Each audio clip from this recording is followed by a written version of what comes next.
The Trillionaire Life of Saudi Prince Salman, man. Hey, I truly think, like, there's trillionaires out there we don't know. They say the royal family's trillionaires. Y'all think I'm a trillionaire? I'm close to a trillion. Actually can't tell my income a lot of times because, you know, security reasons and whatnot. You have 5 cents in your bank account. What do you even do with $1 trillion?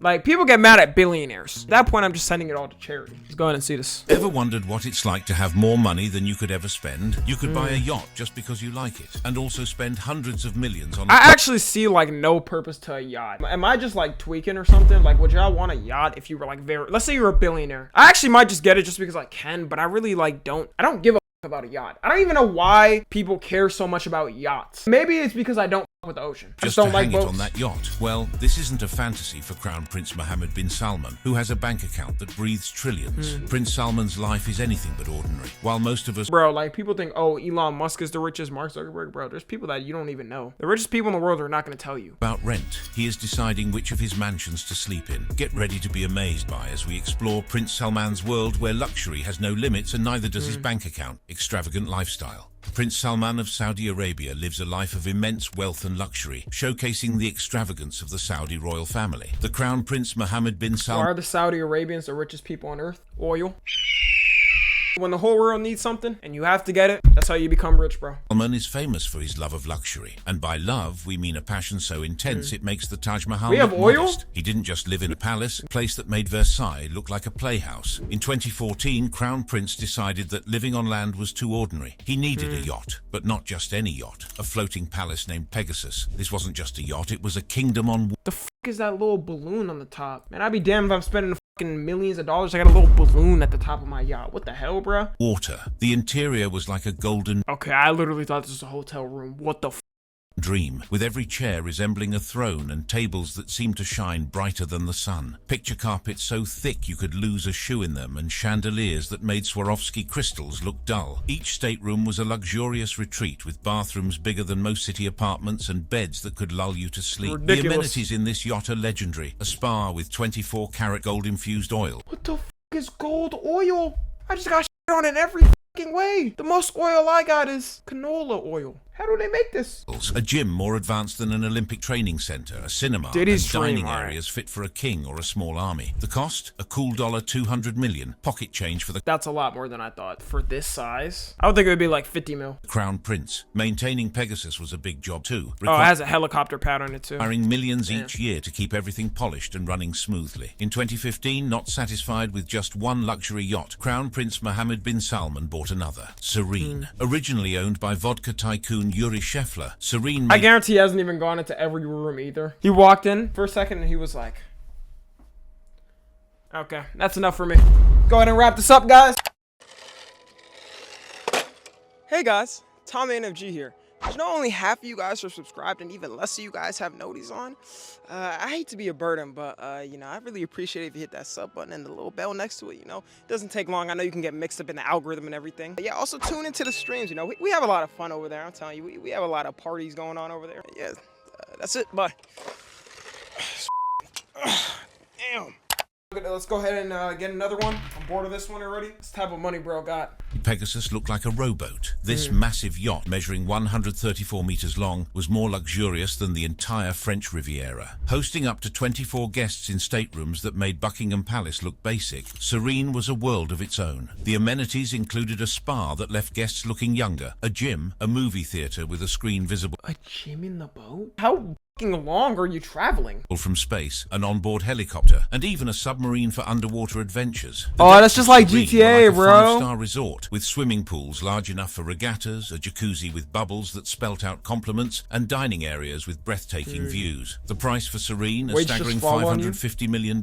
That's enough to buy a small island or fund a space program. But for the Crown Prince, it was just another toy. In 2016, both yachts underwent major refits in the Netherlands. These weren't just minor upgrades, they were complete services that made even the most scariest thing to me, bro, is boats. If you just see this in a picture, you're gonna think it's a small, but then compared to a human, how big these things actually are. You get hit by one of these blades, you're gonna slice in half instantly. They were complete services that made even the most extravagant renovations look simple. The yachts came out of the shipyard shining brighter than the crown jewels, ready to sail the seas in unmatched luxury. However, Prince Mohammed bin Salman also made a big splash in the art world when he bought a painting called Salvator Mundi by Leonardo da Vinci Vinci for a whopping $450 million in 2017. The painting, which shows Jesus Christ as the savior of the world, is one of the most expensive art pieces ever sold. There was a lot of mystery surrounding who bought it, but it was later revealed that it was the Saudi Prince bin Salman himself with Russian billionaire Dmitry Rybolovlev, a man with a penchant for the exquisite, acting as a stand-in for none other than Prince Salman. The stakes were high and the competition fierce, particularly from the Qatari royals, who were determined to claim the masterpiece for themselves. I'm more surprised they bought it because, like, that's not their religion. Bro really bought Jesus.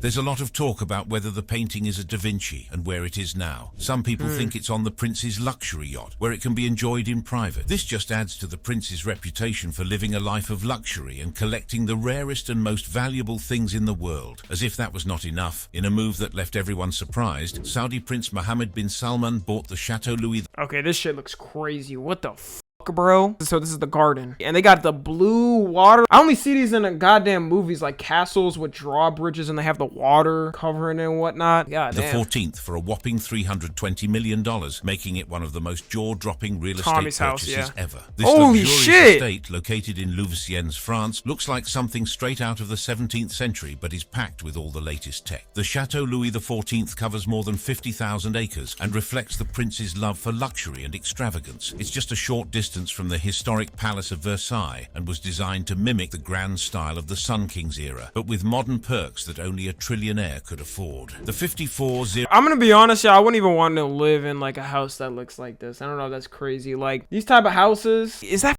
dirt on the column? Dude, what is that, bro? Give me some like decently modern shit. Not too modern where it's like soulless, but nah. 000 square foot palace is filled with amenities that redefine what it means to live in luxury. It has a wine cellar that can hold 3,000 bottles, a private movie theater, and not just one but 2 grand ballrooms. The doors and fixtures are covered in gold, and there's an indoor swimming pool with a ceiling. See, I know you're rich if you're going to a ball. Only people I know that go to balls is very rich people. Rains down water, adding a surreal touch to the place. The chateau's standout feature is an underwater meditation room. Yes, you read that right. A room underwater surrounded by koi and sturgeon in the castle. Okay, that's actually hard. I would be there, bro, every day just looking at the fishes. Moat. It's the perfect spot for some peaceful contemplation. Above this, a Carrara marble statue of Louis XIV stands guard, reminding everyone of the historical inspiration behind the estate. The grounds are just as impressive, featuring a complex that stretches over 1.2 miles, gilded statues, and a garden designed to be as majestic as Versailles. The chateau is also high-tech. I wonder how much the bills cost on this. Look how many lights there are and stuff, bro. This has to be at least like $500K a month for just for bills. Allowing you to control the lighting and water features with a tap on your smartphone. It's a blend. They got an app custom built for the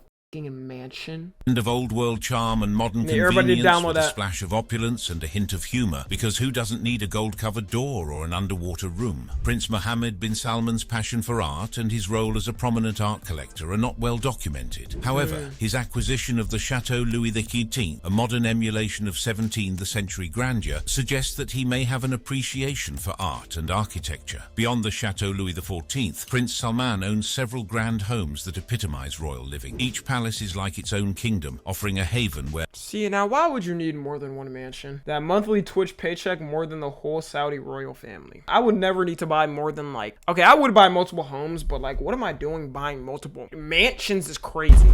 Homes, you could get a lot, right? Are you doing, bro? You are not visiting this shit. Where luxury reigns supreme. The Al Yamamah Palace is incredibly large and beautifully designed. Inside, everything is luxurious, with Italian marble floors and intricately carved ceilings and walls. The furniture is exceptionally comfortable and elegant, fit for royalty. Another of Prince Salman's homes, the Urqa Palace, is equally impressive. It is filled with high-quality furnishings and luxurious... See, this one, the inside already looks better to me. ...details. The artwork on the walls is carefully chosen to enhance the palace's elegant atmosphere. Even everyday items in these palaces are made of gold, like gold-plated Kleenex dispensers. This shows... Like, it's just being rich for being rich. Let me guess, I got a whole fucking gold toilet just in the house. Shows a lifestyle where even the simplest things are turned into luxury items. Prince Salman's palatial spread doesn't end within the borders of Saudi Arabia. Prince Salman also... Sure, I will say, if you're a world leader and he invites you, you're immediately going to want to stay there and not go back to whatever country you're leading. That would be me. Owns luxury apartments in New York City, including a penthouse at 432 Park Avenue, one of the tallest residential buildings in the world. This penthouse is more than just a home. It's a symbol of his influence and presence. Saudi Arabia's public investment fund holds a Nah, the fact that he got that in America, and they probably gave it to him for free. They were like, listen, just give us some of that good old oil. We'll let you do whatever you want. Cent stake in Uber, but it's doubtful the prince will be using Uber any moment from now. Prince bin Salman has a remarkable collection of luxury cars and private jets, highlighting his love for high-end transportation. His vehicles and jets are not just about travel. They represent unmatched style, speed, and elegance. Bro, he basically got my GTA car collection that I'll eventually have in real life. Something peasants can't relate to. At the core of his car collection is the Bugatti Chiron, an engineering marvel that pushes the boundaries of speed and luxury. It can reach speeds of 261 miles per hour and accelerate from 0 to 60 in just 2.4 seconds. The Chiron, priced at $3 million, is just a small entrant in the prince's but would you ever need to go that fast, though? I don't understand why they make cars that fast and you can't even drive them that. I know some other countries don't have speed limits and stuff. You're not gonna be able to drive 200 miles plus. Spending. Other cars in his collection include the Lamborghini Aventador, McLaren P1, and Rolls-Royce Phantom. Each car... I don't know if car guys are gonna get on my ass, but this car is the most disgusting car. I don't know how people get a Rolls-Royce. I do not like these. Like, whenever I see him driving, I'm like, wow. It looks like a fat car. I don't know, like an obese car. The inside looks good, right? Yeah, the inside looks amazing, but it's the outside. Like, buddy, we went back to the 1970s with this shit. Yeah, I just don't like the build. It just looks goofy to me. I like the more clean, like Bugatti or something that looks like a sports car for real. Or even like a expensive like Benz or BMW, like SUV. I just don't like how they're SUVs, especially their SUVs. I don't like how they look. Facts. Each car reflects a different aspect of his personality. The Aventador with its aggressive design and power, the P1 with its hybrid technology and track performance, and the Phantom with its classic elegance and comfort. The prince enjoys showcasing his refined tastes. Prince Salman's love for luxury extends to the skies with his private jets, including a custom Airbus A380 and a Boeing 747. The Airbus, costing a modest $450 million, is like a flying palace with a concert hall. This is a fucking airplane? Bro, he's got a throne on his own airplane. Real nigga shit. He got it, bro. Turkish bath, and a garage for his cars. Why not have a garage? What? Bro, shit like this would never make me jealous, because I'm like, why the would I ever need to bring my cars on a plane? For when I'm flying to a meeting with another world leader or something, I'm just gonna pull out one of the cars and be like, hey, which one do I want today? The Boeing 747, typically a symbol of commercial aviation, has been turned into a private haven, offering the ultimate in airborne luxury. After all, nothing says opulence like a personalized jumbo jet. This didn't just stop at high-end luxuries as the sports world was buzzing when Prince Salman decided to dip into football by buying Newcastle United for a cool $388 million. That's not as much as I thought. For a football team, I heard most of them be like $1 billion at least. After failing to acquire Manchester United through the Saudi Public Investment Fund. This wasn't just any buy, it was a major shake-up for the Premier League. Newcastle United, a team that had been pretty quiet for a while, suddenly got a huge boost. With the Prince's deep pockets, the Magpies were ready to fly high. In 2022, they started showing off their new wealth, and everyone was guessing how big they could get. The Prince didn't just want a football club, he wanted to leave a mark. With more money than anyone else could dream of, the club started eyeing top players like James Tarkowski and Sergi Roberto. They were aiming to become a team that could win some titles. Prince Salman had ambitions beyond just owning a football club. And where the F is he taking them, bro? Nobody steals them shits. I guarantee none of his stuff is getting stolen. Dude, if somebody goes to steal his stuff, they just know what's about to happen to them. Dude, you're getting sent to that country and being tortured for the rest of your life. Indulging in luxuries, his immense wealth fueled his passion for making more impact, philanthropy and charity. Prince Salman is quite a generous soul. Oh, okay, so he is giving charities. Yeah, I would assume with this much money, you'd be giving charities. Is that Biden? Yo, Biden got no aura compared to him. I'm not gonna lie, bro. Man who spends lavishly to showcase his wealth and power. His gift-giving isn't just about goodwill. It's a grand display of his royal status and influence. Take, for instance, the much-talked-about moment when Meghan Markle, the Duchess of Sussex, received a pair of diamond earrings valued at a modest £500,000. Damn! Not just any earrings. They were wedding gifts that sparkled almost as much as the hype around the event itself. Then there's the unforgettable 2020 incident with rapper Lil Wayne. What? After a little airport trouble, Prince Salman decided to soothe the situation with some casual gifts, a Frank Muller watch and a sleek black Lamborghini, because nothing says sorry. Yo, I gotta become a rapper. What the bro. Yo, how does the Prince know game? You know about Lil Wayne? Hold up. I gotta get tapped in, bro. I gotta get tapped in. God damn. About that, quite like a luxury watch and a sports car. And let's not forget his contributions to the world of sports. Following the Saudi national football team's victory over Argentina, each player was rewarded with a Rolls-Royce Phantom, each valued at about 500,000 euros. These cars weren't just rewards. They were symbols of the prince's immense pride and his flair for the extravagant. Yes, Prince Salman knows how to make a statement with expensive gifts. Thing is, how old is the leader? He doesn't look too old. This nigga's 39? Wait, that's actually like way younger than like to have this much money. I'm gonna assume like his dad or something was the prince, right? Now with that type of money, yo, I'm going crazy at 39, bro. That's still relatively young. I would expect he's like 60 or 70. And Salman knows how to make a statement with expensive gifts. Additionally, Prince Mohammed bin Salman has been working to create a more progressive Saudi Arabia through both his charitable efforts and significant social reforms. His charity work is mainly done through the Prince Mohammed bin Salman Foundation, also known as MISC, which aims to empower young people in Saudi Arabia and promote innovation. MISC focuses on several key areas: education, culture, and technology to help young Saudis excel in various fields. Yo, Tommy, shout out the prince. Y'all think if I give him a shout out, fly me out and give me a car? Yo, shout out Prince Salman, man. You know what I'm saying? We f you over here, man. With you. 100,000 gifted. Yo, he could just really pull up and break the Twitch record. He could give me like 1 million subs and then nobody would ever pass it. Fields such as arts, sciences, business, and entrepreneurship. For example, MISC schools offer give you 3 education million that gifted. encourages excellence and leadership. The foundation's initiatives are designed to nurture talent, encourage critical thinking, and prepare the youth for the challenges of a rapidly changing world. Beyond education, Prince Mohammed bin Salman supports contemporary art through the MISC Art Institute and helps new entrepreneurs with the MISC Innovation Initiative. The MISC that's him with the suit on? Okay, he don't even look the same. What the hell? Art Institute promotes contemporary art and cultural engagement, while MISC Innovation fosters a startup ecosystem that supports upcoming entrepreneurs. These efforts are part of a larger plan to diversify Saudi Arabia's. It's crazy how like Saudi Arabia has like the craziest buildings ever, and then next to it you just see like, you know what I'm saying? Like these brown buildings. Then you see like the most extravagant design, whatever's going on here, and then it's just economy and reduce its dependence on oil by investing in its people and their creativity. However, one notable example of the Crown Prince Mohammed bin Salman's generosity is Saudi Arabia's support for Rohingya refugees. Fleeing violence in Myanmar, the Rohingya received $18.1 million in aid from Saudi Arabia, helping provide essential services like shelter, healthcare, and education in Bangladesh and Malaysia. The Crown Prince has also shown a strong commitment to helping Syrian refugees. Under his leadership, Saudi Arabia has given $78.3 million to Syrian refugees in Jordan, $88.7 million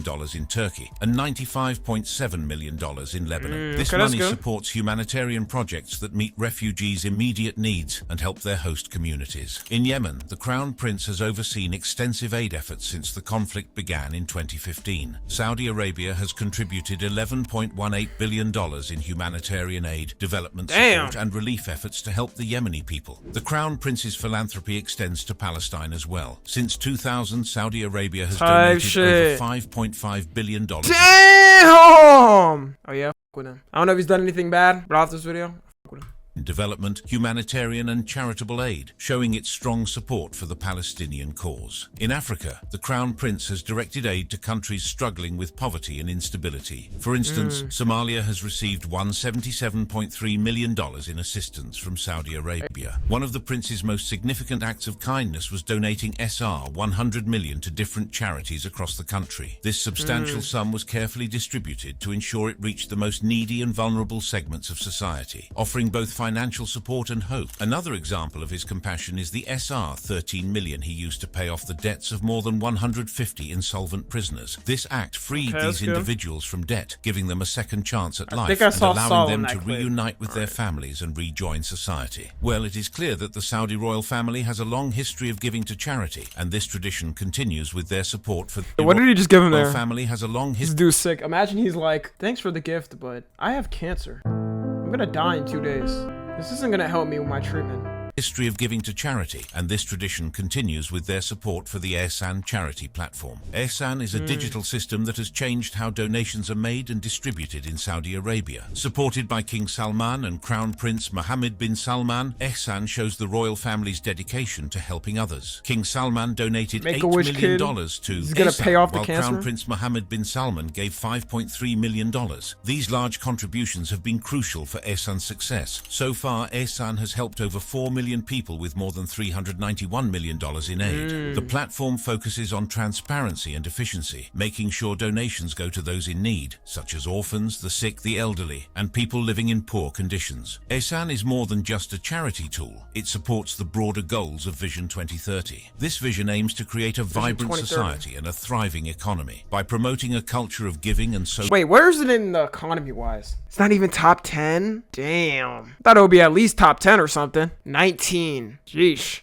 support, Ihsan encourages citizens and residents to take part in the nation's development through generosity, strengthening the social fabric of Saudi Arabia. Prince Mohammed bin Salman is deeply committed to helping his people, as seen in the Sanad Mohammed bin Salman Social Enterprise Program. This program isn't just about charity, it's a crucial support system for many in Saudi Arabia. It helps various groups, including women's charitable societies, organizations for people with disabilities, cancer care foundations, and services for the elderly. Prince Mohammed is also leading several Imagine the United States was like this. You know, we had leaders that actually cared about stuff like this. Crazy. Social reforms that have significantly changed Saudi society. Too humble. One notable reform is the decree allowing women to drive. Not possible. Which was a historic move that dismantled a long... What they say? Women couldn't drive, bruh? Hold on, let me search it up. June 2018. Holy shit. No, that's actually insane work, bro. I mean, y'all gotta understand, bro, especially more like traditional countries and stuff. And I don't know if Saudi Arabia is a country like Sharia law, but like they're just like in traditional views and stuff. That's just how they run things, you know? I don't agree with that. It would just be hurting their economy, I feel like. Women not being able to buy cars too, but... Which was a historic move that dismantled a long-standing restriction. Bro, he would shit on Mr. Beast's highest, like, paying charitable video in an hour. Symbolized a new era of female empowerment in the kingdom. This decision was part of a broader agenda to enhance women's rights and participation in the workforce, aligning with Vision 2030's goals of increasing women's economic engagement. Cultural changes are also underway, with an increase in entertainment and cultural events like concerts featuring international artists. Chris Brown? Nah, I know they get paid a bag, bro. They gotta get paid at least like 10 mil or some shit. If I'm asked to perform there, I'm not performing there without 10 million.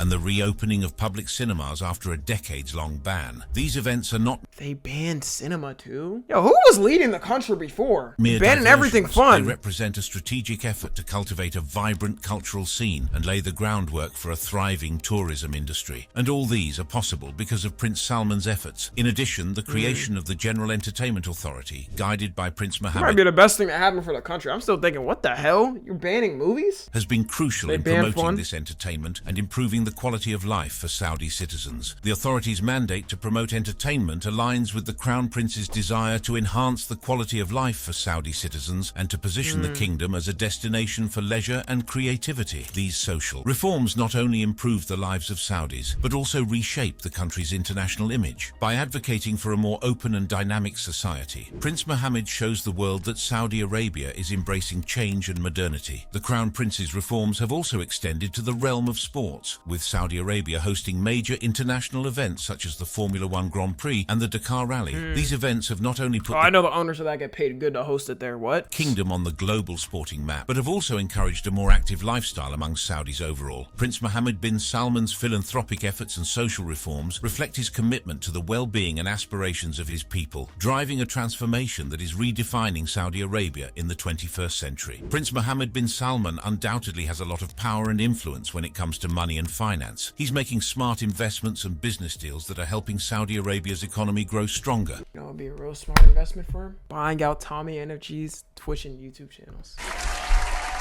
All I would need is just 10 mil. But he could buy the brand of Tommy NFG and do whatever he wants with the brand of Tommy NFG. Bro was not waiting 50 years for you to blow up. At the same time, he's becoming one of the most important and influential people in the world when it comes to finance and wealth. Wealth and financial influence. Prince Mohammed bin Salman is renowned for his extravagant spending on ultra-luxurious houses, yachts, private jets, and philanthropic initiatives. This lavish lifestyle naturally raises curiosity about the source of his immense wealth. As the son of King Salman bin Abdulaziz Al Saud, Prince Mohammed gets his money. Holy long name. God damn. Wait, why did the AI try to... I don't know if it's an AI voice or person. They read that shit so fast. As the son of King Salman bin Abdulaziz Al Saud, Prince... Why did it speed run his name? They didn't give no time for his name. The incredibly rich Saudi royal family, the House of Saud. This family's massive fortune comes from a few major sources, one of which is that Saudi Arabia has one of the world's largest oil reserves. The discovery of oil in the 1930s transformed the nation's economy, greatly enriching the royal family. The national oil company, Saudi Aramco, is one of the most valuable companies in the world, contributing significantly to the royal family's wealth. In 2019, Saudi Aramco was valued at $2 trillion, Woo, making it the most valuable and profitable company. That's actually less than I thought, to be honest. I thought it would be like worth 5 trillion or 10 trillion, but there's no companies worth that. Because Apple's worth like, what, 2 trillion, 3 trillion now or something? And I think Tesla might be more. I don't know. Globally. Under Prince Salman's leadership, Saudi Aramco is not just an oil company. It's a global energy giant that shapes economies and influences international markets. The assets of the royal family have also been spread out through investments in various international markets. Prince Mohammed chairs the Public Investment Fund, PIF, of Saudi Arabia, which has made investments in different industries, such as technology, real estate, and entertainment. This calculated investment strategy has increased their wealth even more. Saudi Arabia has quickly become a major player in global sports, investing billions of dollars in various high-profile deals. Officials say these investments aim to diversify the country's economy, which relies heavily on oil. One of Saudi Arabia's first significant investments in international sports was in 2017, when it signed a 10-year deal to host World Wrestling Entertainment, WWE. WWE is there? Events worth around $100 million per year. Since then, not as much as I thought either. The country has spent heavily to host events in boxing, tennis, horse racing. WWE got that Saudi blood money. Hey, whatever puts food on the table, you know? And Formula One. It has also financed international golf tournaments and bought stakes in a Formula One team and an English soccer team, reflecting the nation's they damn near about to own the whole world, bro. They about to buy out the NBA. What else? In its most popular sport. These investments are managed through the kingdom's $650 billion Public Investment Fund, PIF, one of the largest sovereign wealth funds in the world. Major purchases include Live Golf, which has partnered with the PGA Tour. In the summer of 2023, Saudi Arabia, led by Mohammed bin Salman, made headlines in the sports world with major investments in football. A wave of highly paid football stars joined the Saudi Pro League, SPL, capturing global attention. Cristiano Ronaldo's move from Manchester United to Al Nassr at $600 million in January. I really don't blame him, bro. Shoot, it's the end of your career basically in like a couple years, or I don't know. I think he might be retiring next year for real. I wonder how the world's about to react when Ronaldo retires. January 2023 set the trend. Worst investment ever. Who's playing golf? You'd be surprised. He was followed by other top players in the summer, Messi including 2022 Messi's about to retire Ballon d'Or too. winner Karim Benzema and N'Golo Kante, who were signed collectively at a worth close to $500 million with Al Ittihad, a team based in Jeddah, and Brazilian star Neymar. Lionel Messi, one of the greatest ever soccer players, signed a 3-year, $25 million deal to promote tourism to Saudi Arabia on 25 mil, and all you gotta do is like take pics with horses and shit. Social media. These high-profile transfers were made possible by Mohammed bin Salman's introduction of the sports club's investments and privatization project. This initiative saw Saudi Arabia's Public Investment Fund, PIF, take ownership of 4 SPL clubs: Al Ahly, Al Ittihad, Al Hilal, and Al Nassr. This move provided the clubs with financial support from a fund that has nearly $800 billion in assets. Prince Salman isn't just interested in football clubs. He's also making moves in the digital world, particularly in the gaming industry, which is full of innovation and potential. Through his company, the Electronic Gaming Development Company, EGDC, the Crown Prince of Saudi Arabia has bought a major stake in the Japanese game developer SNK, known for classic games like The King of Fighters and Samurai. Not gonna lie, I've never heard of these games. I thought they were gonna say something like Epic Games or I don't know. showdown. This wasn't just a rich man's hobby, but a strategic move into the growing world of gaming and esports. Now, SNK is almost entirely owned by his company, marking a new chapter for the famous game developer. But Prince Salman's interest in gaming doesn't stop there. His company has also invested heavily in big industry names like Activision Blizzard and Nexon. Okay, there we go. Wait, is that why like fucking is Overwatch Activision? I think it is. I don't know. Is that why Overwatch is fucking dog shit? With investments totaling over $430 million, Prince Salman clearly understands the cultural and economic importance of gaming. It's more than just entertainment, it's a global phenomenon connecting millions of people. By investing in this sector, he's positioning himself as a key player in its future. The gaming industry, with its rapid growth and passionate community, offers a new platform for the prince to exert his influence, blending creativity, technology, and business. Prince Mohammed bin Salman isn't just about wealth and economic strategy. He's also a master of international diplomacy. As the Crown Prince of Saudi Arabia, his impact on— I was about to say, every country kind of got to be cool with Saudi Arabia, because like, where else are you about to get your oil from? World stage has been just as significant as his domestic reforms, with every handshake and alliance closely watched by the world. The prince's foreign cool with China, bro, the US, all of Europe, like— policy has characterized bold moves and engaging with both traditional allies and former adversaries. When he meets global leaders, it's not just for polite conversation. He's making strategic decisions. He's connecting with everyone from Silicon Valley— Jeff Bezos? Yeah, I'm not surprised. Figures like Jeff Bezos and Mark Zuckerberg to leaders like former President Trump and Putin, ensuring Saudi Arabia remains influential and powerful. Nah, that fucking Putin handshake was devious, though. I'm not gonna lie. Like, they got something planned out. I don't know. They got something planned out. Ensuring Saudi Arabia remains influential and powerful. Under his leadership, Saudi Arabia is balancing its relationships with the West while also opening dialogues with Russia and China, navigating the complex politics of the Middle East with skill. Prince Mohammed bin Salman envisions Saudi Arabia as more than just a regional player. He aims to make it a global hub for business, technology, and culture. Prince Mohammed bin Salman's vision looks far into the future with the ambitious NEOM project, which was launched in 2017. NEOM is not just any city, it's a groundbreaking idea to create a new— Oh, is this stupid line thing, bro? Like, you're making a giant line and putting a city in it? This shit is so dumb, bro. way of living, planned to stretch 170 kilometers in the Neom region of Saudi Arabia. Why the site even is at do the this? northern tip of the Red Sea, due east of Egypt across the Gulf of Aqaba and south of Jordan. This futuristic city aims to accommodate 9— Does this not look dumb, bro?